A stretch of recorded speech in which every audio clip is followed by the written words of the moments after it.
दोस्तों स्वागत है नए अप्रोच चैनल में। तो हम लोग बात कर रहे हैं जो लूसेंट की जो सीरीज चल रही है उसका हम लोग एक वीडियो अपलोड हो चुका है, इसका दूसरा वीडियो आज हम लोग तैयार कर रहे हैं। तो इसमें जो अगला एक्ट है जो हम लोग 1833 तक कर चुके हैं अभी तक, अब अगला जो एक्ट आ रहा है 1853 का चार्टर्ड अधिनियम आ रहा है, जैसा कि आप देख सकते हैं। अब इस पर हम लोग डिस्कस करेंगे। ऐसे ही 3 से 4 वीडियो छोटे छोटे वीडियो होंगे, इसको करके कंप्लीट ये चैप्टर को किया जाएगा। इसके रिलेटेड जितने भी एग्जाम में क्वेश्चन आते हैं, चाहे पीसीएस का हो, दरोगा का हो, पुलिस का हो, ग्रुप डी का हो, किसी भी एग्ज़ाम का हो, इससे लगभग सारे क्वेश्चन ऑलमोस्ट कवर हो जाएंगे। तो इसको स्टार्ट करते हैं हम लोग। 1853 का अधिनियम। इस अधिनियम में क्या किया गया, प्रतियोगी परीक्षा, यानी जो पहले कंपनी में जो एम्प्लॉय थे कंपनी के, अब यहाँ क्या हो रहा है, सिलेक्शन का जो प्रोसेस है, कंपनी के कर्मचारी जो चुने जाने लगे, कर्मचारी प्रतियोगी परीक्षा यानी एग्जाम पैटर्न से परीक्षा से चुने जाने लगे। देखिए इसका मतलब ये हो गया कि पहली बार, इससे पहले जो सिलेक्शन होता था, जो काम किए जाते थे वो परीक्षा के द्वारा नहीं होता था। अब जो भर्ती होने लगी वो परीक्षा अब होने लगा, डिसाइड करने लगा। और ये जो स्टार्ट किया 1854 में, इसको मैकाले को दिया गया था।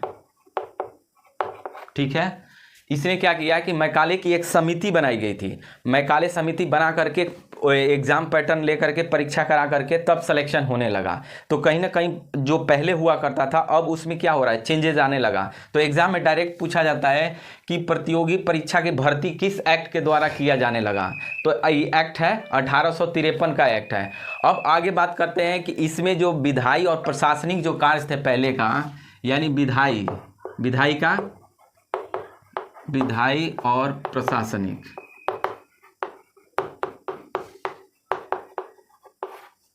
कार्य को क्या किया गया, अलग अलग कर दिया। पहले एक होता था, अब इसको क्या किया, अलग कर दिया गया, यानी सेपरेट कर दिया। इससे क्या होगा, उसकी काम में क्या होगा, एफिशिएंसी आ जाएगी। तो ये क्या किया कि अलग अलग पावर दे दिया, क्योंकि उसने क्या किया, धीरे धीरे एक्सपेंशन ये लोगों ने शुरू कर दिया अपना। तो इसमें सबसे इंपॉर्टेंट यही 2-3 पॉइंट है जो एग्जाम में रेगुलर आते हैं, ज़्यादातर यही क्वेश्चन आता है प्रतियोगी परीक्षा वाला। तो याद रखिएगा 1853 का है। अब अगला जो एक्ट बढ़ते हैं 1858 का है, 1857 का है ये, भारतीय शासन अधिनियम। भारत शासन अधिनियम ये जो बना है, यहाँ से एक नया पैटर्न चेंज हुआ 1858 में। यहाँ से एक अलग आप रूप देखेंगे। इसमें क्या किया कि अभी जो आ रहा था, इसकी जो शासन करने का जो प्रोसेस था, अब कंपनी से हटाकर क्या किया, ब्रिटिश क्राउन को ये पावर दे दिया, उसको सौंप दिया, यानी ब्रिटिश क्राउन को, ये ब्रिटिश क्राउन के हाथ में, यानी कंपनी से छीन करके ब्रिटिश क्राउन के हाथ में दे दिया गया। पहला ये बहुत बड़ा डिसीजन था, ये भी डायरेक्ट क्वेश्चन आता है। उसके बाद मंत्री परिषद का गठन किया गया। ठीक है, अगर मंत्री परिषद यानी इसको अलग से व्यवस्था, मंत्रियों के लिए अलग से व्यवस्था कर दिया। इसके बाद जो बात करते हैं कि संसद का जितना जो पावर था, जो कंपनी कंट्रोल कर रही थी, अब सीधे क्या होगा कि ब्रिटिश संसद जो है, ब्रिटिश संसद द्वारा अब इंडियन को रेगुलेट करने लगा, यानी भारत को ये रेगुलेट इन लोगों ने शुरू कर दिया। भारत को रेगुलेट यानी मॉनिटर करना शुरू किया। ठीक है, भारत को क्या किया, आपस में ये लोग को कंट्रोल करिए, वहाँ का पार्लियामेंट अब इसको कंट्रोल करने लगा। इसके बाद जो अगला कदम आता है, यहाँ से मुगल सम्राट का पद समाप्त कर दिया गया।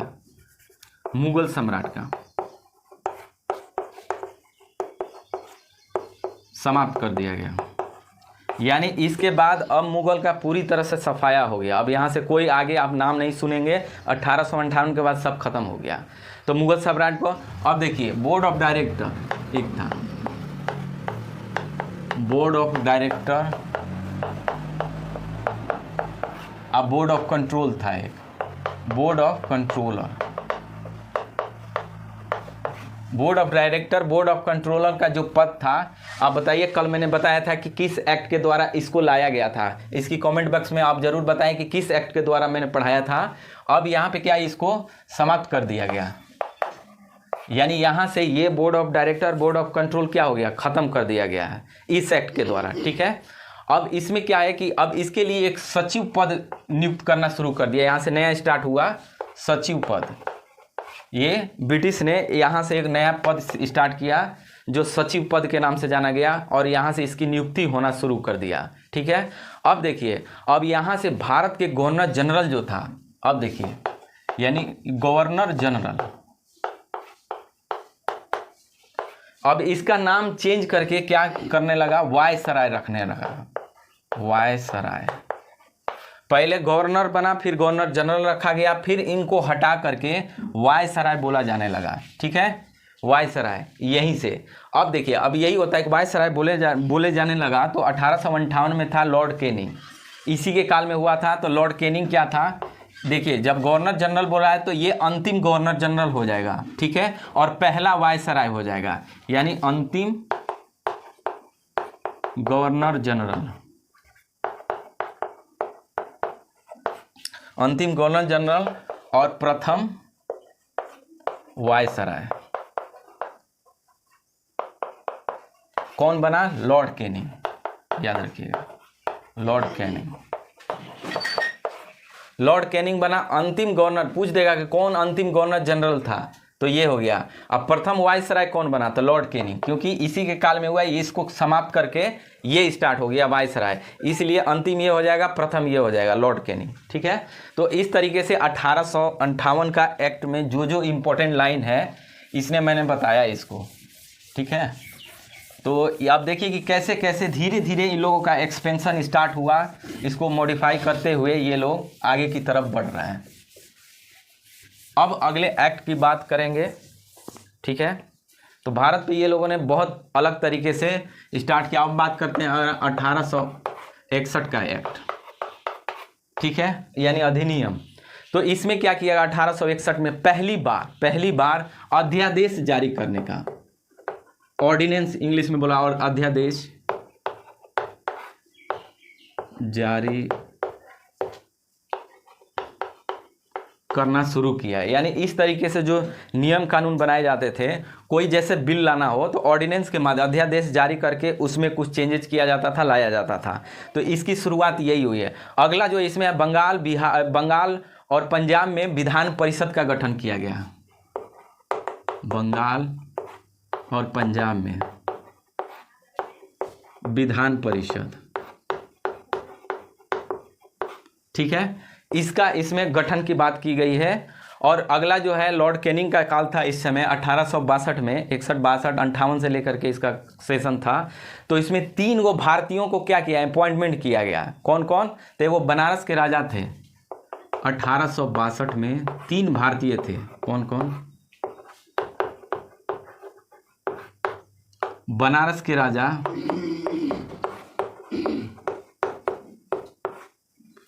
पंजाब का महाराजा,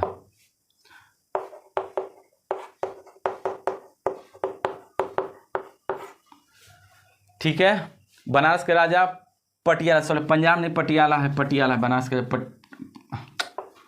ये तो बनारस है, पंजाब ने एग्जैक्टिव पटियाला है। पटियाला का महाराजा और सर दिनकर राव,